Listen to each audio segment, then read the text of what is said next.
کەرکووک شارێکی جودا هەڵگری مێژوویەکی دێرین و دەوڵەمەندە.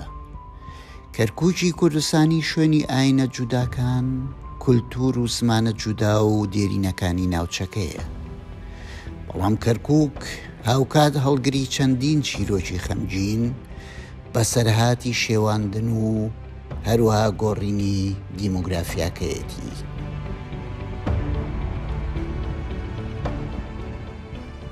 بەتایبەتی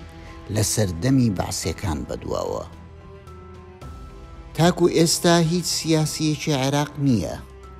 ڕاشگاوانەدان بۆ ڕاستیەدا بنێت کە شارەکە کوردستانیە، شارێکی کوردستانی کە دەتوانێت ڕەنگ و دەنگە جوداکان، زمان و ئاینە جیاوازەکان پێکەوە تێیدا بژین. مانگی گوڵانی 2024 لەگەڵ ئەمین شوان لەگەڵ ئەو نووسەر و لێکۆڵەرە کەرکووک ناسەدا هەفپەیڤینێکی فراوانمان سازدا. لەم هەفپەیڤینەدا هەوڵمان داوە لە ڕێگەی پرسیارەکانمانەوە هەندێک وەڵاممان دەست بکەوێت. وەڵام دەربارەی شارێک کە هەوڵی داگیرکاری، گۆڕینی سیمای ڕەسەنی، بە پلانهێنانی خەڵکی دیکە و بە پیلانوە دەرنانی کورد تێیدا بوون بە چیرۆکە بەردەوامەکان. لەگەڵ نووسەری ڕێزدار ئەمین شواندا باز لە کەرکووک دەکەین، باز لە مێژوو ڕاستیەکان، لێبوردەیی و پێکەوە هەڵکردن دەکەین. کەرکووک یان فەرامۆشەکرێ، یان وێڵەکرێ، ئیهمالەکرێ، یان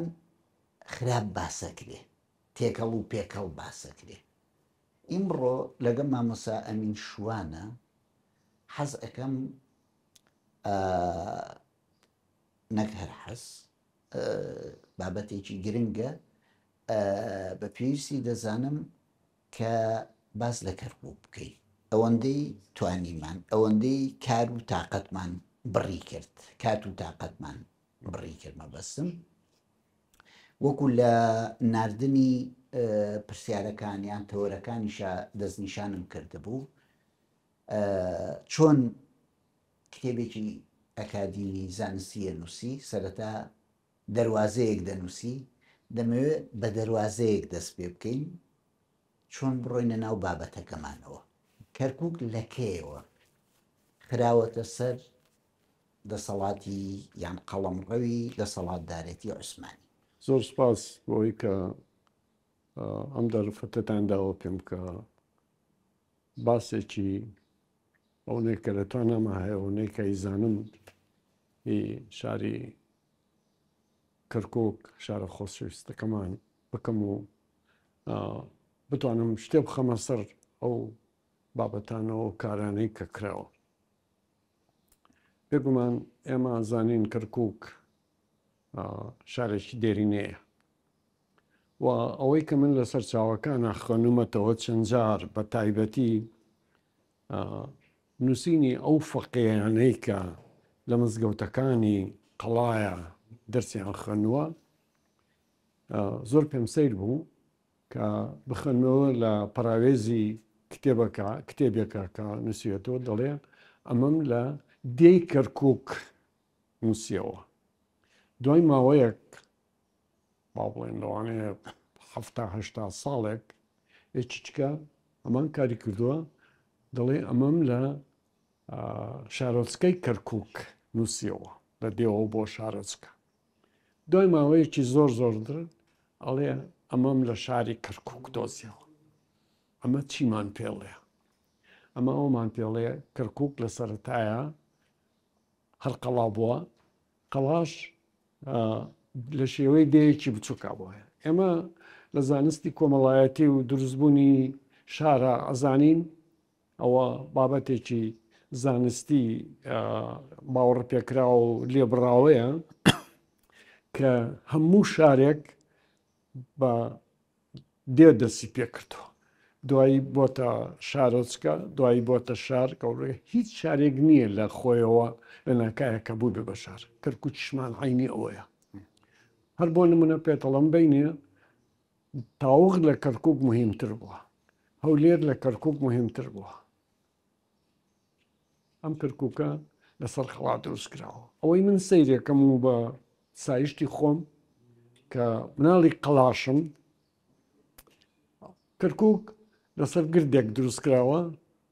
لە 3 گردی گەورە کە لەو دەشتەیە هەیە. ئەو گردەی کە قەڵای لەسەر دروست کراوە، ئەو گردەی کە ئێستا پێڵێن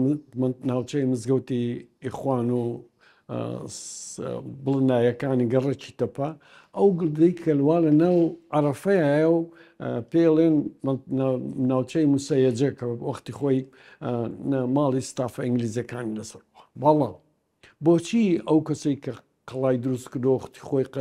کەرکووکی دروست کردووە لەمە ئەمەیانی هەڵبژاردۆ و ئەویانی هەڵ نەبژاردەوە؟ لەبەر ئەوەی کەمە ئەمە ڕاستە و خۆوە بەسەر خاسەوە. هیچ لەو گردەکانی تر کە ئەیبینی سەیریکەی ئەوەنە لە ئاوەوە نزیک نییە. ئاو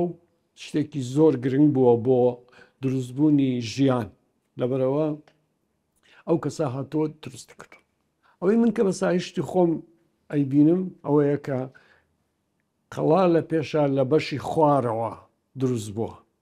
خەڵکەکەی لای ماڵی تۆماگاور و ئەو ناوچانە. ئەمە ئەم باتەوە بۆ ئەوەی کە هەر نەبێ لە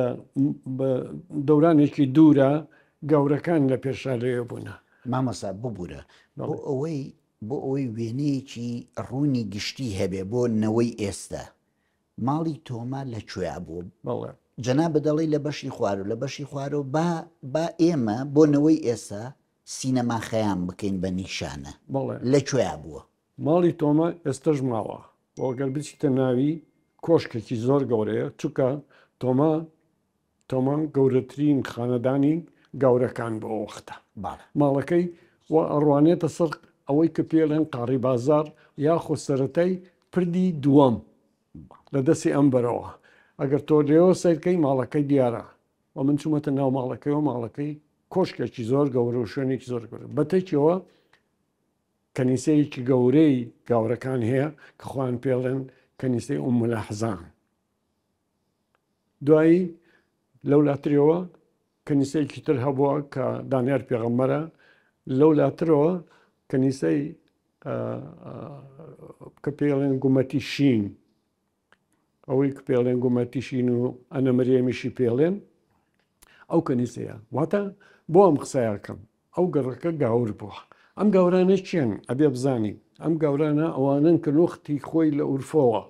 لەسەر ناکۆچی ئاینی مەزهبی بینی گاورەکان لەوێ دەرکراون. ڕۆمەکان ڕاوێنیان ناوە هاتوونەتە ئەوێ بوونە و دلیلەکەش ئەوەیە ئەوان گۆڕستانیان هەیە، گۆڕستانەکەیان لە دەستی ئەو بەرە لە ناو قەڵایە نییە لە ڕێی ئەوەی کە پێڵێن قرمزی کلیسا، ئەوە گۆڕستانی گەورەکان بۆ لەو وەختەوە خۆیان وەکو بڵین لە ناو خۆیانە بابەتی ئاینیان هەیە کە ئەم وەختی خۆی پادشایەکی عەجەم هاتووە لەوێ و چل مناڵی گاوری سەر بڕیەوە و دوایی سەیری کردووە مناڵەکان بوونە بە کۆترۆ و فڕیون بۆ ئاسمان و ڕۆیشتون ئەویش یەکسەر بووە بە مەسیحی. ئەوێ بۆتە جێگەی گۆڕستانیان. ئەم بەسەر هاتە یان ئەم ئەفسانەیە سەرزەوینەکەی قڵای کەرکووکە. بەڵێ قڵای کەرکووکە. بەڵێ سەرزەمینەکەی ئەوێ و گەورەکانی کەرکووک لە ناو خۆیانە وەکو بابەتێکی مێژوویی ئەفسانەی ئیژێڕنەوە. خۆتەزانی هەموو ئاینێک بابەتی ئەفسانەی خۆی هەیە، ئەفسانەواری خۆی هەیە، ئەمانیش ئەمە ئەجێڕنەوە و بۆشە ناوینەوە کەنیسەی سوور چونکە خوێنی لێڕژاوە، گوایە خوێنی ئەو چل مناڵەی لێڕژاوە. دوایی هێواش کە هاتوۆتە دەورانی ئیسلام ئەم خەڵکیکە زۆر هاتوونەتە ناو قەڵەوە و ئێستش لە ئەو شوێنی ئەو سوچەی کە بەسەر چایخانە حەسیرەکەیە ئەڕوانیە پێیانەوت تەپەباشی، یعنی ئەوە مانایەوە گردێک بووە و گردەکە شۆڕ بۆتەوە لەو ڕێگەیەوە کە دێتە خوارەوە ئەچێتە بازاڕی حەلواتچیەکان ئاوی قەڵا بەوێ هاچۆتە خوارەوە ئەم لای بەرزایی بووە لە سەردەمی عوسمانلیەکانە ئێمە دەینە ئەو کاتێک کە عوسمانلیەکان هاتن و لە 1500 بەدواوە بەڵێ ببوورە مامۆسا ببوورە مامۆسا خاڵێکی وەرچەرخانمان هەیە 1514 خاڵێکی وەرچەرخانی مێژووی گرنگە بۆ فەرموو بەڵێ 1514 دوایەوەی کە ئێرانیەکان هاتن بەغدایان کرد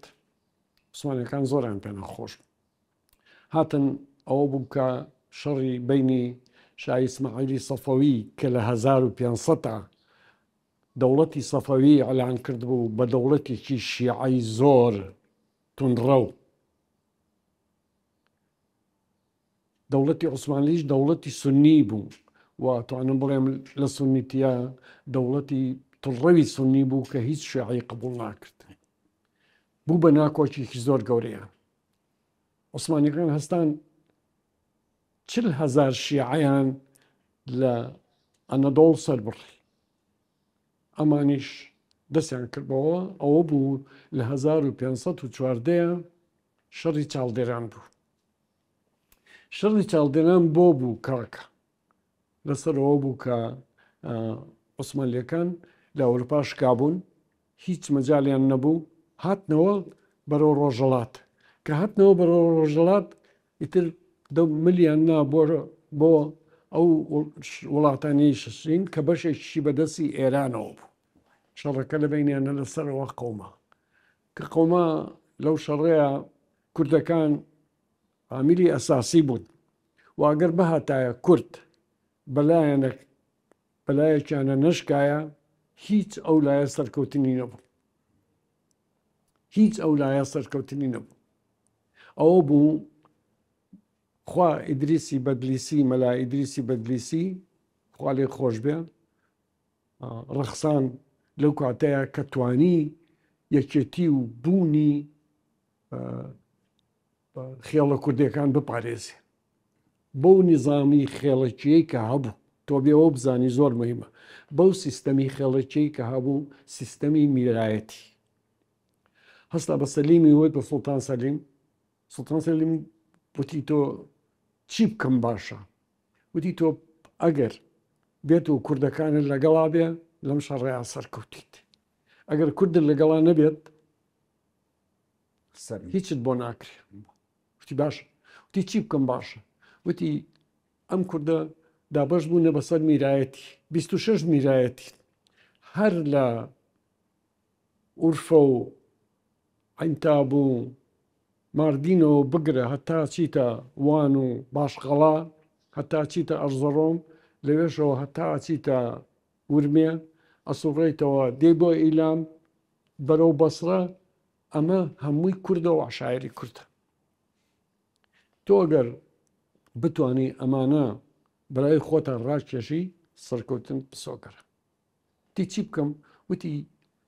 نامەم بدرێ بۆیان تەعهودیان بۆ بنووسان کە بەڵێ من ئەگەر سەرکەوم لەم شەڕەیە چیتان هەیە وەک خۆی مینێتەوە دەستی لێ نادا لە هەموو دەسەڵاتان و کوڕە و کوڕیشتان بۆتان نەمینێتەوە ئەمە زۆر گرنگ بوو وتیشی پێی وتی چونکە سونین کوردەکان بەلای تۆ یاشکێن بەلای ئەوانە ناشکێن بەلای شیعەکان ناشکێن لێرەیە شای ئیسماعیل هەڵەیەکی زۆر گەورەی کرد ئەوەیە کە چوو فشاری خستە سەر ئەو خێڵە گەورە کوردانە کە هەمویان لە سەرزەمانی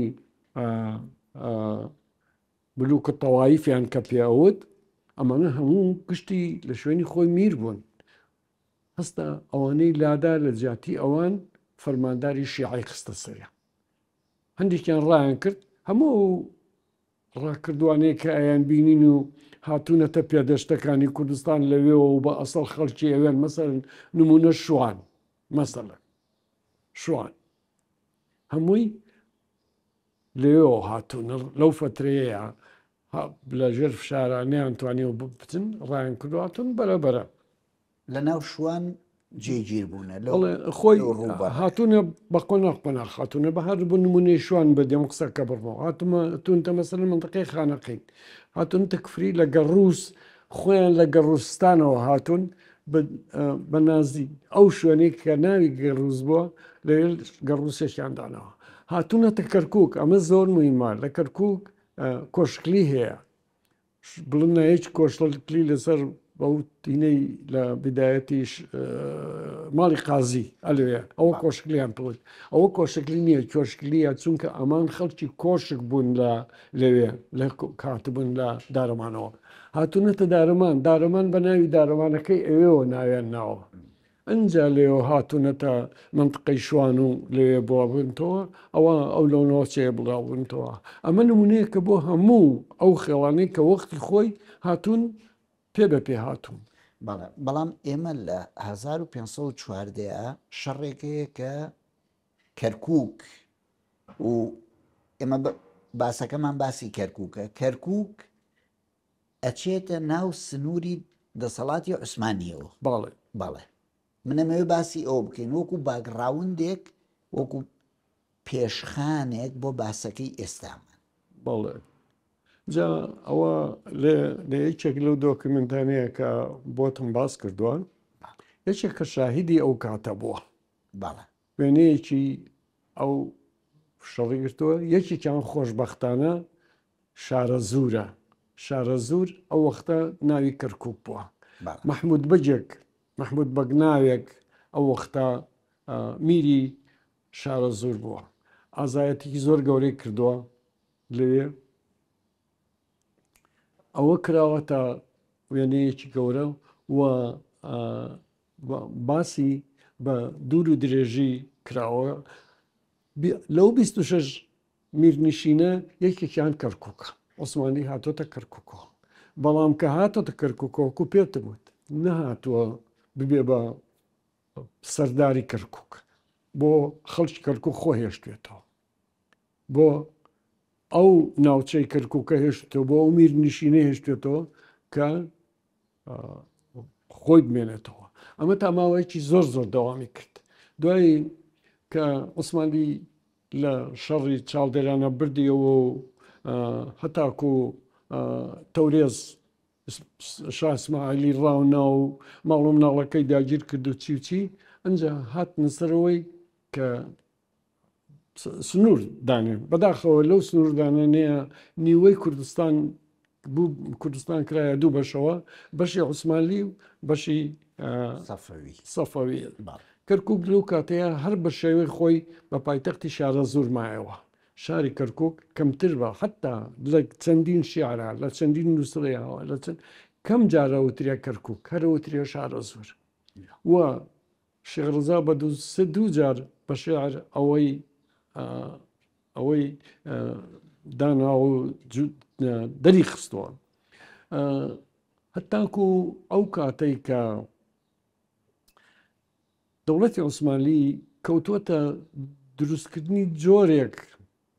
لە ئیدارەی سوپا ئەویش بۆچی بۆتر لە ترسی ئێران سەفەویەکان کەوتون پێشتوەتە ماوە وەختی نادرشا تموحێکی زۆری هەبوو کاشتی ئەو سەرزەمینانەی عوسمانی لە ئێران داگیری کردبوو بیگەڕێنێتەوە ئەوان کەرکووک ئەو کاتە هینیان هێناوەتە ناوی با بڵێن جۆرێک لە ئیدارەی حکومیان ناوەتە ناوی ئیدارەی حکومیان هێناوەتە ناوی مەسەڵەن کەرکووکە وەختە قەڵا هەر قەڵا بووە قەڵا یەک دەرگایەکی هەبووە چواردەورەکەی تری گیراوە بە شوورە هەمووی لەو دەرگایە بەولاوە نەبووە ئەوش دەرگای کە دوایی تۆپێکیان لەسەر داناوە و بەو ناوە تورکیەوە ناوێ ناوە تۆپقاپی ئەو هەمان ئەو دەرگایی ئێسایە کە ئەڕوانێتە سەرخاسە ئەو دەرگایە کە ئەڕوانێتە سەرخاسە بەم لاو بەولایە شوێنی مەتەرێز و کەری لێبووە کە بتوانن ئەگەر دوژمن هێرشی بۆ هێنا بتوانن پارێزگای لێ بکەن لەوەوە کە سوڕێتەوە ئەگدێتە گەڕێکی جەباریەکان لێوە چیتە سەر و حەلواچەکان ئەسوڕێتەوە بۆ گەڕێکی زیندان ئەسوڕێتەوە بۆ گەڕێکی حەمامی گاور ئاخر حەمامی گاور هەیە و حەمامی مسلمان هەیە یەکێ لە گەڕەکان گەڕێکی حەمامی گاور و حەمامی مسلمان دێتەوە مەیدان هینەکە ئەڵلقەکە قەپاتە بێ لە تۆپقاپیا دوایی لە ماوەی چکەیە سێ دەرگای تریان کردوتەوە مامۆستا ئێمە لەم مێژوویە 1514 کەرکووک وەکو مینشینیەک وەکو هەرێمێک دەکەوێتە ژێر دەسەڵاتی عوسمانیەکانەوە تاکو مێژوویەکی درێژە 1921 ئەو کاتە ئیتر وەنیە کە دەوڵەتی عوسمانی هەڵەوەرێ و دەڕوخێ گۆڕینێکی سەیری دیموگرافی هەیە نیشتە جێکردنی ئەوانی تر هەیە جگە لە کورد دەمەوێت باسی ئەوە بکەیت لەو چەند ساڵەیە چ گۆڕانکاریەک بەسەر کەرکووکە هات من پێشەوەمێ شتێکی کەم باڵێ ساڵی 1650 ئەولیا چەلەبی کەسێکی زانا مەلایەکی گەورە وە لە ئەمان وەختە گەڕیدەیەک هاتۆتە کەرکووک باسی کەرکووکەکە باسی کوردستانەکە باسی ئەوەکە کە زمان چی بووە لەوێ وەچێتە ناو ئەوەڵێ زمانی کوردی ئەوەیە فلانە وەروشە معنای وایە فلانە و شمانای وایە باسی هیچ زمانی چکە ناکە ئەوە تێبگە 1650 کەسێکی لێ نەبووە کوردی لێ بووە بەشایەتی ئەولیا چەلەبی کە هیچ ناگۆڕێ و ئەولیا چەلەبی نووسینەکەشی ئێستا دیارە و بۆتانم هێناوە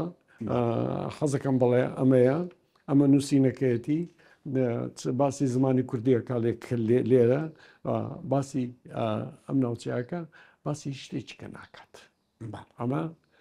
سندێکی گەورەیە ئەمە بەو شێوەیە هات دێمە سەر شتێکیکە زۆر مهم کە نادرشا ساڵی 1935 دوایی ساڵی دوایی لە ناوەڕاستی چلەکانی ئەو وەختەیە هێرشێکی نابێ بۆ مووسڵ هات کەرکووکی گرت دوای سێ ڕۆژ شتێکی زۆر مهمە خەڵک نایزانێ بۆ گرتنی کەرکووک بە ئاشتی بەڕێکەوتن شێخ ڕەزا داوای لە شێخێکی گەورەی تەریقەتی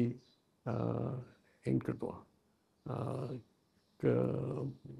قادری کردووە شێخێکی بەرزنجی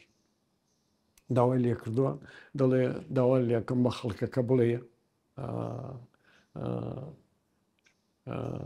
کە هینەکەن کە مقاومەنەکەن بەڵام ئەوە سەر نەکۆتەوە شێخەکەش ڕەزی کردووە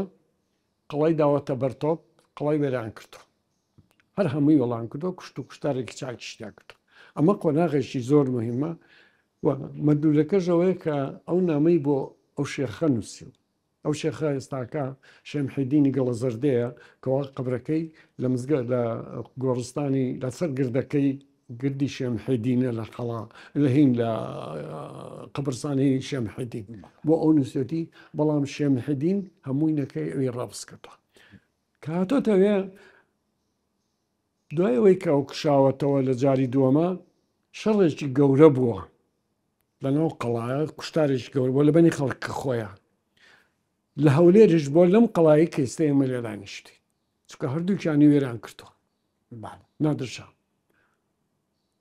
لەو وەختەیە حکوومەتی عوسمانی بۆ کوژانەوەی ئەو فتنە گەورەی کە لە قەڵای هەولێر و قەڵای کەرکووک و قەڵای هەولێرا خەڵبتووە بۆ یەکەم جار سوپایی یەنیچەری هێناوە بۆ ئێرە سوپای یەنیچەری هێناوە بۆ ئێرە ئەو سوپای یەنیچەریە لێەوە هێنراوە لە هینەوە بۆەوەی سایتەڕە بکەن لەنەوە هینەکە چکە بە هیچ جۆرێک نەیانتوانێت کۆنتڕۆل بکەن ئەو سوپایە لێ من باسی کەرکووک بکەم لە قەڵای کەرکووک دانراون لە گەڕەکی ئەغاڵەخ بۆ پێڵێنە غاڵەخ ئەفسەرەکانی ئەو سوپای یەنیچەریە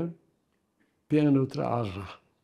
ئەو گەڕێکی ئەغاڵغا جێی دانیشتنی ئەوان بووە و من لە تەک ماڵی ئێمەوە بۆ ئێمە لەو گەڕەکە دانیشتین حتا تا ماخرج کە پێشەوەی قەڵا بڕخێ دەویلەی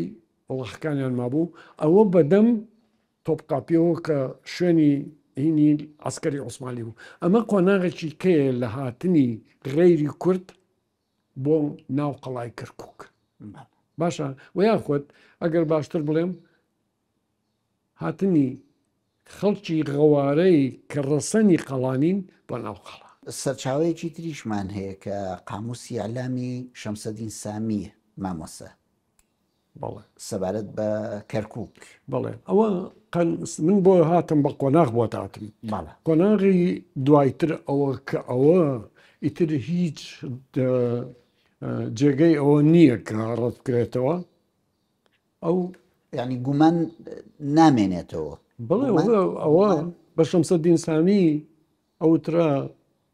العالم الوزير والوزير العالم کە ئەوەندەی ئینسانێکی زانا بوو لە جغرافیا لە مێژوو لە علم لە هەموو شتێکە تسەورکە یعنی ئەوە گەورە بوو دەوڵەتی عوسمانی پولی بەناوەوە دەرکرد بوو کە باوەڕ ناکەم پولی مەگەر بەناوی سوڵتانەوە دەرکرد. بەڵێ سەرچاوەکەی سەرچاوەیەکی علمی زانستی خوێندووە. سەرچاوەکەی سامی سەرچاوەیەکە کە کۆدەنگی لەسرە گومان ناهێڵێتەوە. نەک کۆتەنگی لەسرە بە هیچ جۆرێک ڕەت ناکرێتەوە چونکە ئەو شتەکانی بە شێوەیەکی علمینسەوە. ئەو دەڵێ کەرکووک کوردستانن مووسڵ ویلایەتەندا اینجا ئەمەزۆ مانایەوە مووسڵیشی کردو بە کوردستان لە ویلایەتی مووسڵی کەرکووک لە ویلایەتی مووسڵی کوردستان ئایا ئیتر باسی خەڵکەکەیەکە باسی هەموو شتێکێکا با درۆدەشی بە ئەو ڕستەیە بکەین بە کوردی مامۆسا کەرکووک لە کوردستاندایە و سەر بە هەرێم یان ویلایەتی مووسڵە نەخێر بەڵێ کەرکووک لە مووسڵی ویلایەتی کوردستاندایە. بەڵێ ئەمە جیاوازی زۆرە کاکەسیڕان کەرکووک لە مووسڵی لە ویلایەتی مووسڵی کوردستاندایە یعنی کوردستان مووسڵ بەشێکە لە کوردستان و هەرواش بوو ئەو کاتە کەرکووکیش بەشێکە چکە کەرکووک سەنجاق بوو مووسڵ ویلایەت بوو هەتا ساڵی 1976 کەرکووک هەر سەنجاق بوو لەو ساڵێک مووسڵی تر بایەخێکی وای نەما چۆن لەما خریا بایەخینەوە کەرکووک بۆ بە ویلایەت دوای 3 ساڵ 4 ساڵ هەڵسان کەرکووکیان دیسانەوە دایەوە مووسڵ شێرزا زۆری پێ ناخۆش بوو ئەڵێ شەهرەزووری مووسڵ حەدبایە الحاقتلر باق نەسڵ قەمبوری براقتلر قەمبوریستنە یعنی گەڵتەی پێ بڵێ بەداخەوە کەرکووکیان نارد بۆ مووسڵی چەوت کە نەدەبوو وابێ زۆر بەداخەوە وتێتی ئەنجا دیسانەوە مووسڵێندایەوە کەرکووک و ئەوە مایەوە تاکو سەردەمی عوسمانی دوایی لە 1998 شارە زوورەکەیان لادا کەی لایەندا دوای ئەوەی کە نەفەسی اتحاد تورەقی و تورکیە الفتات دروست بوو نەفەسی نەتەوە پەرستی لە تورکیا عوسمانیا دروست بوو هەستان بۆ ئەوەی کە ئەو شارە زوورە لەسەر کەرکووک نەمینێ و مەهانەیەکیان دۆزێ وتیان ئێمە کە پۆستەر لە ئەستەموڵەوە نێرین بۆ شارە زوور لەگەڵ دێرە زوورە تێکەڵاوە بێ چەند مانگێک هینە بێ ئەوە بێتە باعسی مشکلەیەکین ئەو شارە زوریشیان لەداوە. ئەمە ئاخر قۆناغی ئەتوانم بڵێم گۆڕینی دیموگرافیە لە سەردەمی عوسمانیا هی کەرکووک. ئیتر دوای ئەوە دینە قۆناغی ئینگلیزەوە.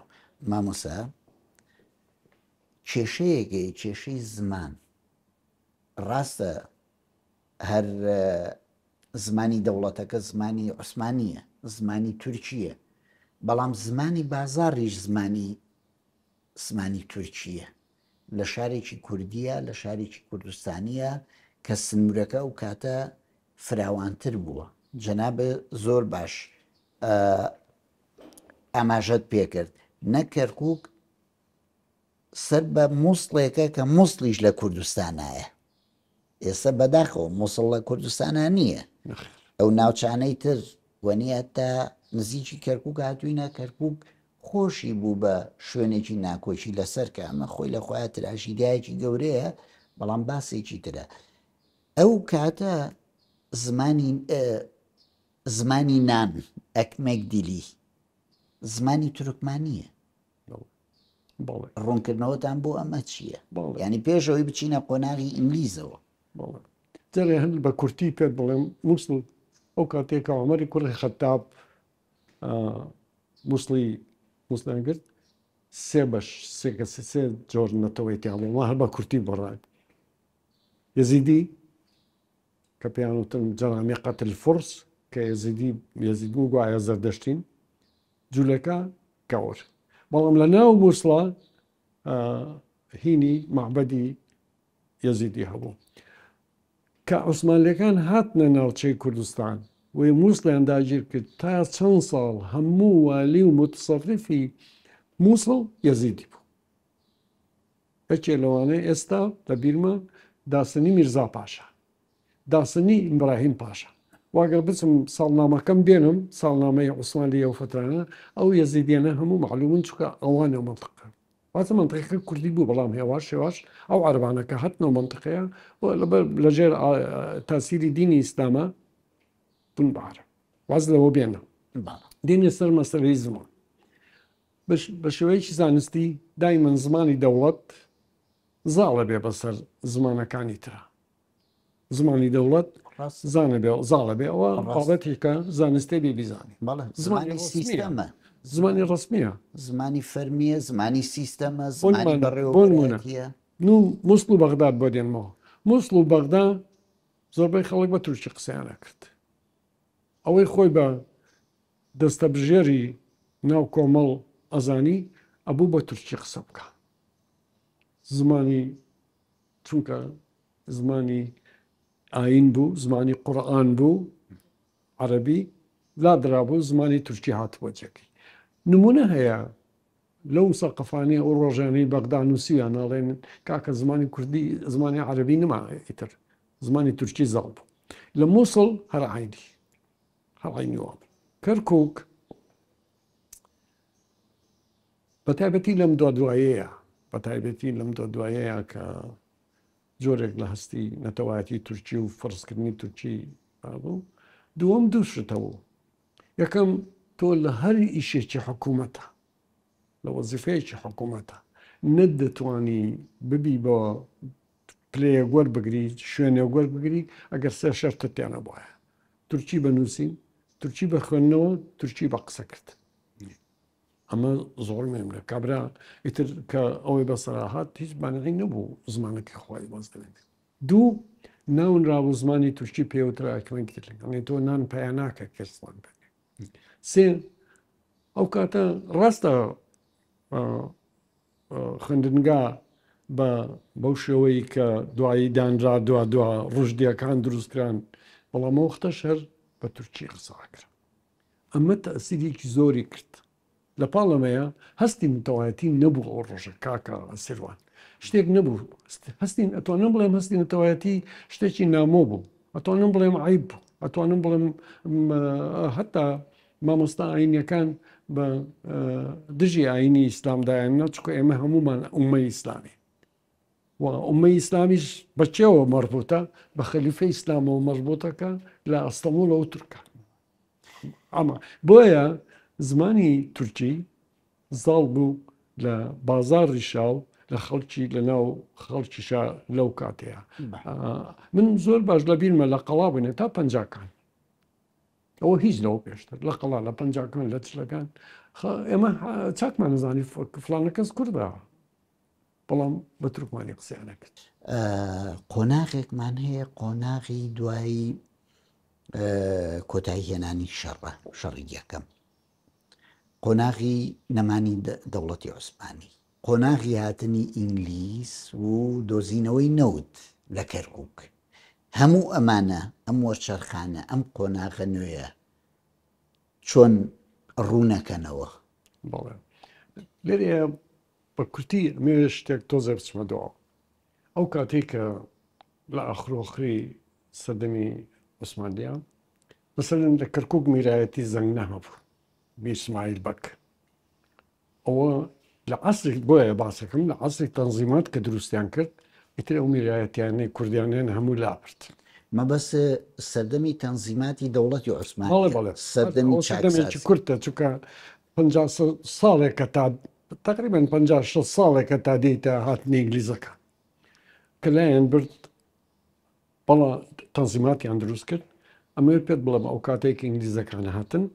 مؤسسات دەوڵەتی عوسمانی تا حدێک بوو بە دەوڵەتێکی مؤسساتی. ئەو شێوازە کۆنەکەی میرایەتی و سەیتەری خێڵایەتی گەورە نەمابوو، مؤسسات دروست کرابوو. لەو مؤسساتە قوتابخانە دروست کرابوو، سەرەن قوتابخانەی ڕژدیەی مولکیە و ڕژدەی عەسکەری کە لە ئاستی قوتابخانەی ئامادەیی ئێستایە بوو تەقریبەن دەرسی چاکچاکیانە خوێن شتی چاکچەکە فەرمانبەر هەبوو، دام و دەستگای دەوڵەت هەبوو کە هات لە 1940ەوە شەڕ دەستی پێ کرد. ئیتر ئەو دام و دەستگایە مایەوە بەڵام شیرازە تێک چوو ئینگلیزەکان هاتن. ئینگلیزەکان کە هاتن بۆ کەرکووک لە حوزەیرانی 1970 یەکسەر جارێ هاتن زۆر پێم سەیرە چون لە ژوورە لە سوورە دێ و ئەوانەوە هاتنەوە دواوە لە ژوورەوە هاتنەوە بۆ با بڵێن دەوری ئیمام قاسم و ئەوێ کە هاتن هێشتا سوپای عوسمانی لە مووسڵ بوو، لە شەرگات و گەیارە بوو نەکشابەوە بە جۆرەی ڕێکەوتنی مۆدرۆ کە پیانەوەت ڕێکەوتنی ئەبێ عوسمانی ئەم ناوانە چۆڵکە لەوێ سوپایەکە بوو. ئینگلیزەکان ترسان لەوەی کە مەسەلەی کووت کە ئەو لەوێ ئەو کارەساتە گەوریان بەسەر هات لە کەرکووکیش بەسەریان بێ یەکتەر کشانەوە چوونەوە بۆ بەغدا. دوای ئەوە لە پاییزە هاتنەوە کەیتر لە پاییزە هاتنەوە ئەو هاتنەوەیە بوو کە هاتنەوە جێگیر بوون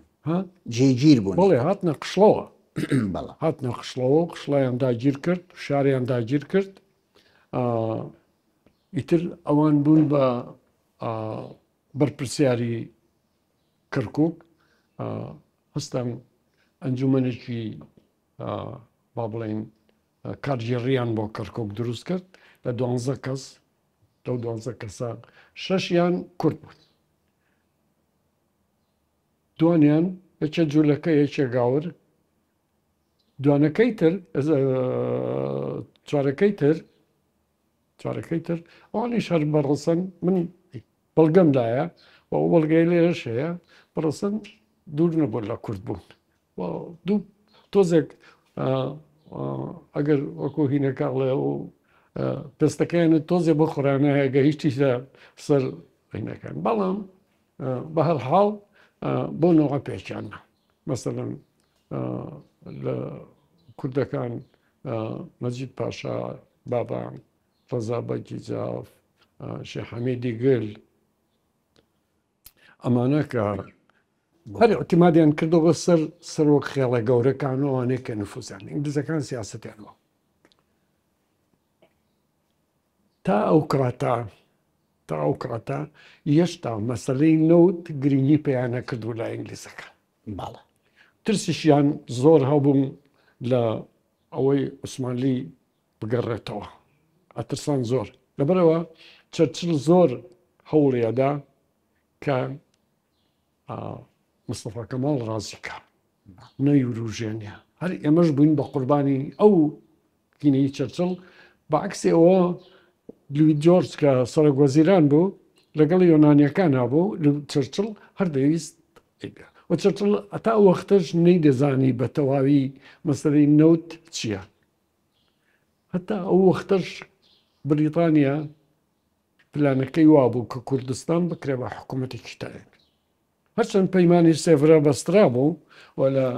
پەیمانی سەڤرەیە لە سێ ماددەکەیە باسی دەوڵەتی کوردی کرابوو بەڵام چووکە پەیمان نامەکە ئیمزا نەکرا دوایی فەڕەنسا و ئیتالیا خۆیان لێکشانەوە ئینگلیز بە پێی نامایەوە نەبوو بە هیچ ئەوە بوو مستەفا کەماڵ توانی ئەو ترسی چرچل ئیستیقلال کات درۆزانی فەرز کرد و ئیتر لێ ئێمە لە کەرکووک ئینگلیزەکان هێشتا بەتەمان نەبوون کە حکوومەتی عێراق بەو شێوەیە دەست بەتەمان نەبوون فەیسڵ بێ بە مەلیک ئەوان بەتەمان بوون فەیسڵ ببێ بە میهراجایەک وەک ڕاجایەکی هیندی کە پێڵێن حکومدار کەسێ بێ مەئموورێ بێت لە تابعی حکوومەتی بەریتانیا بێ هەر تابعی لەندەن بێ ئیتر ئەمە تا وەختە کەرکووک گەشتا ئەو نرخەی نەبوو ئەوان داگیریان کرد بۆ شوێنێکی استراتیژی چکە سنتەری کوردستانی باشوور بوو ئەو کاتەی کە هاتوو هەستیان کرد بە مەسەلەی بوونی نەوت و بەریتانیا پێویستی بە نەوت بوو چونکە تاقە سەرچاوەی نەوتی هێزی دەریایی بریتانی لە هین بوو لە عەبادان بوو تێگەیشتی چکە لەوێ نەبووی تر لەو شوێنەیە ئەمان وتیان سەیریان کرد لە بەسڕاش هەیە لە کەرکووکیش هەیە بۆیە چون هی بەسڕاشیان داگیر کرد لەوێ و ئەگەر بزانی نهێنیەک بۆ لە پێشا ئینگلیزەکان هاتنە بەسڕا ئەوە بوو کە بێن ئەو نەوتە بەرامبەر نەوتی عەبادان داگیرکەن نەوتی کەرکووک ئەنجا نرخی پیا کرد کە نرخی پیا کرد ئەو بوو لە ساڵی 1920 یەکەم بیری نەوتیان لێدا کە بیری نەوتەکان لێدا سەریان کرد ئەمە یعنی پۆتەنشیەڵێکی زۆر بەقوتی نەوتێکی زۆر زۆری تیا و ئەمە بەحرێکە لە نەوت وتر دەستیان بە سەر نەوتی کەرکووکەوە کرد بەڵام ئەبێ ئەوە بزانین کە حکوومەتی بریتانیا ئەو کاتەش زیاتر هەر لە ڕێگەی کوردەکانەوە حکومداری خۆی بەسەری ناکرد و هێواش ئەو هەستەش نەما کە کوردستانی باشوور بکەن بە حکوومەتێک و لەگەڵ کوردەکانی تورکایە لێکیانگرن چکە گۆڕانکاری گەورە لە بینی فەرەنسا و ئیتالیا و ئینابوو شۆڕشی بەلشەفیش بوو لە رووسیا و ئەمە زەرێکی زۆر گەورەی لە کووردا بەڕاستی بەداخەوە ئیتر مەسلەکەوای لێ هات نەوت بوو بە خوێنی کەرکووک مامەسا ئینگلیزەکان دێنە کەرکووک ئەوانی کە هاوکاریانەکەن کوردن بەڵێ بەڵام لەو ساتۆ تا ئێستا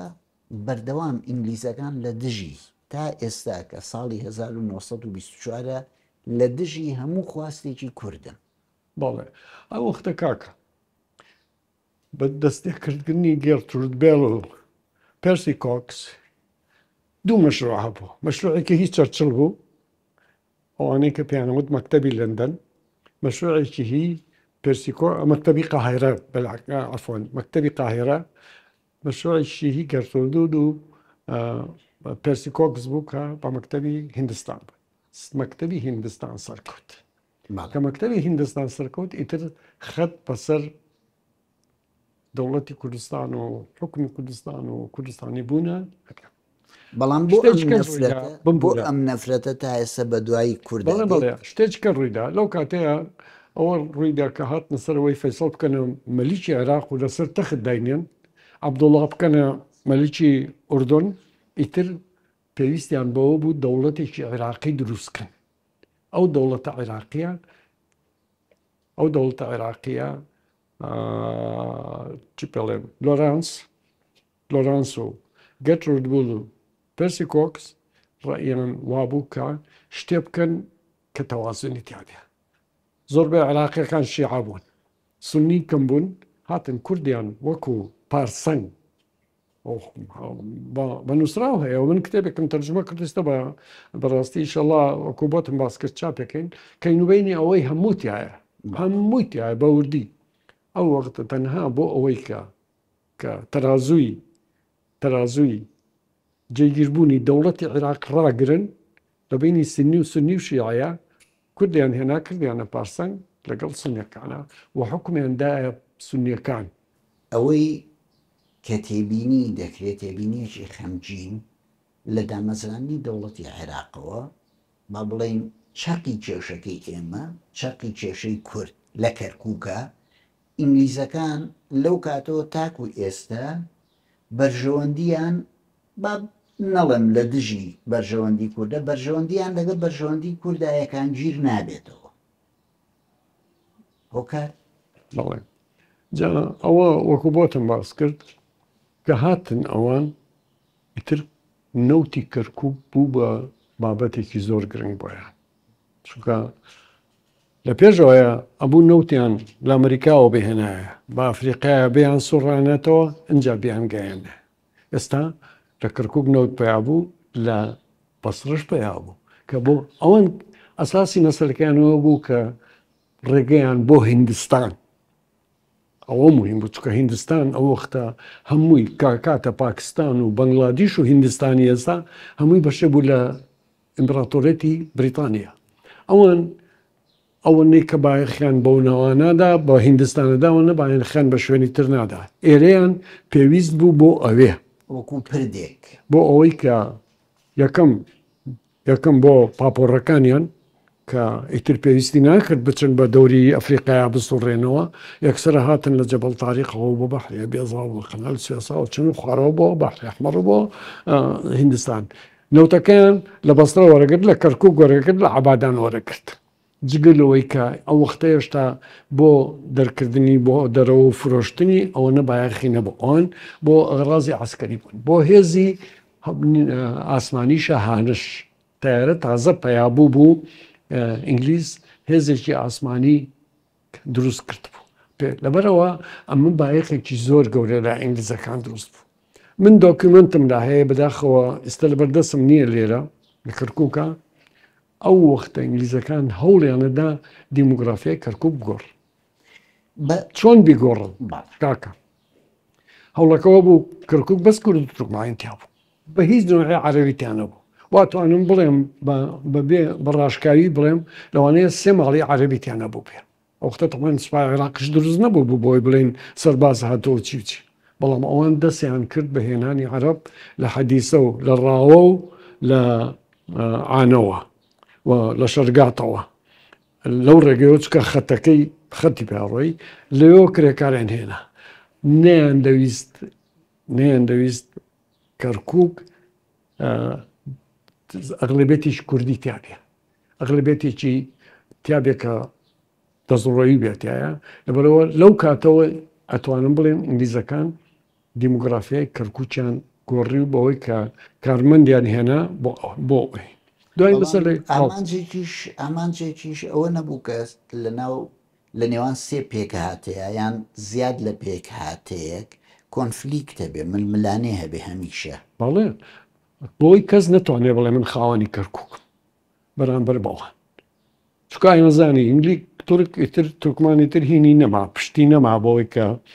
دەوڵەتی عوسمانی نەما تورکیاژە وەختە تازە لەسەر دەستی کەمال زۆر کەمال مستەفا کەمال زۆر بە لاوازی هێواش بە هینە ڕۆیی نێتوانانی هیچ شتێ پچی بۆ ناکرا و ئەو وەختە نەیان دەویست کورد ئەو وەختە پێکاتەی سەرەکی و زاڵ بوو و ئەترسان لەوەی کورد کە هەر ئەو ئاواتەی کە هەیبوو بۆ سەر بە خۆی و شێ مەحموود بە هەر جۆرێ بێت ئەو کاتە سەردارەتی و سەرکردایەتی ئەوەیە کرد زۆر ئەترسان چووکە شێ مەحموود لە ناوچەی کەرکووکیش هینێکی زۆری هەبوو گرانەیەکی زۆری هەبوو لەبەرەوە نەیانەویست کورد لە کەرکووکە باڵا دەست بێت تورکمانیش هێنوێت ئەویست جۆرێک هەبێ کە 3 نەتەوە هەبێ و ئەوان بن و زۆریشان پێ ناخۆش بوو کە بوترێ لە مەسەڵەن لە کارمەندەکانی کۆمپانیای نێوتا کە دروستیان کردوایی ئەو شتیان زۆرە پاراست ئێمە من لە 59ە لە قوتابخانەیە کە بۆ خوێندگایە بۆ لەوێ لە کۆمپانیای نەوت لەێم قوتابی بۆمە بخوێن سەیرمە کرد